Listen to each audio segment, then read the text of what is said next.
اس وقت عمران خان صاحب کے خلاف مذہبی کارڈ استعمال ہوا ہے، تو اس پلیٹ فارم کی ذمہ داری ہے کہ جب کبھی بھی مذہب کے اوپر بات ہوگی تو پھر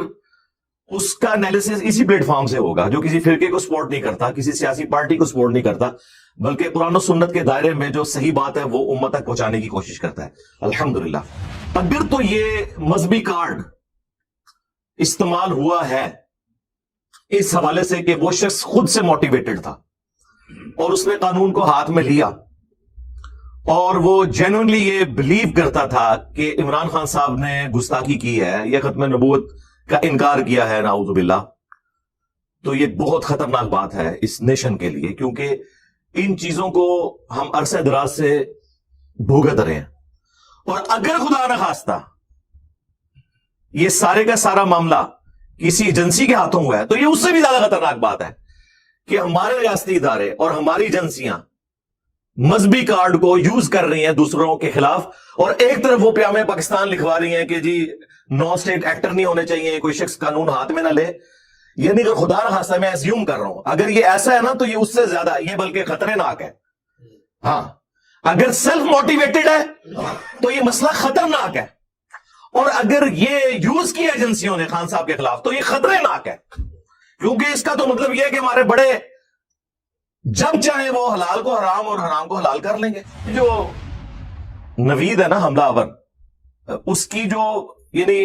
گیٹ اپ تو یہی بتا رہا ہے کہ شاید اس نے کبھی جمعے کی نماز بھی نہ پڑھی ہو، گلے میں اس کے تعویذ لٹکا ہوا ہے، اور جس قسم کا اس کا حلیہ اور گفتگو کرنے کا سٹائل ہے، اس قسم کے لوگ ہی ویسے سیلف موٹیویٹڈ یا لوگوں کے ہتھے چڑھ جاتے ہیں اس قسم کی ایکٹیویٹیز پرفارم کرنے کے لیے۔ اس ویڈیو کے ریلیز ہونے کے بعد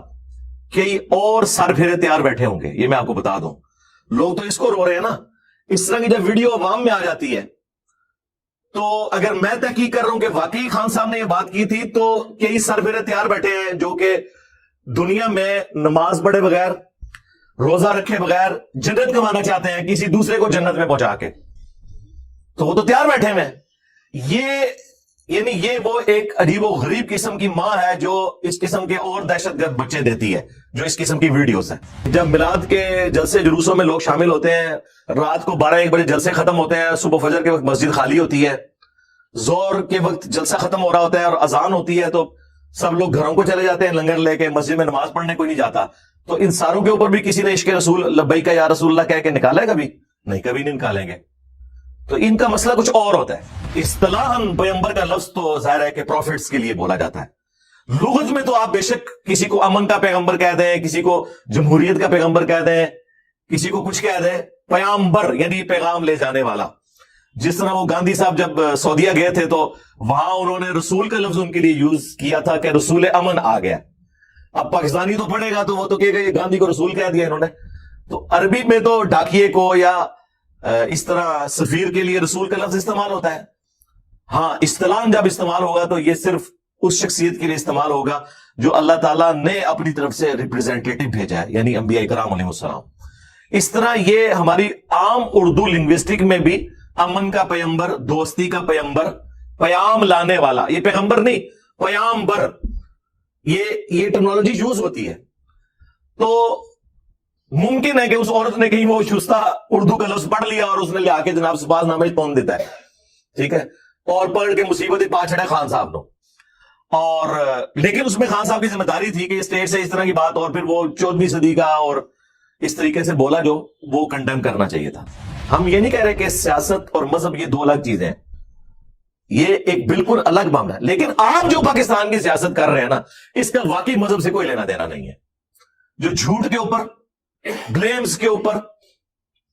ایک دوسرے کے خلاف غلط ٹرینڈز چلانے کے اوپر مشتمل ہے، بھئی دین کی بنیاد سچ کے اوپر کھڑی ہوئی ہے، اور آپ کا سارا بیانیہ جھوٹ کے اوپر ہوتا ہے پولیٹیکل لیڈرز کا۔ آپ کے منہ سے مذہب کی بات اچھی نہیں لگتی، کیونکہ جب آپ مذہب کی بات کریں گے تو لوگ آپ کو مذہبی پیشوا ماننا شروع کر دیں گے۔ جس طرح خان صاحب کہتے ہیں نا کہ جی مذہب کے نام کے اوپر دھبا ہے مولانا فضل الرحمان صاحب،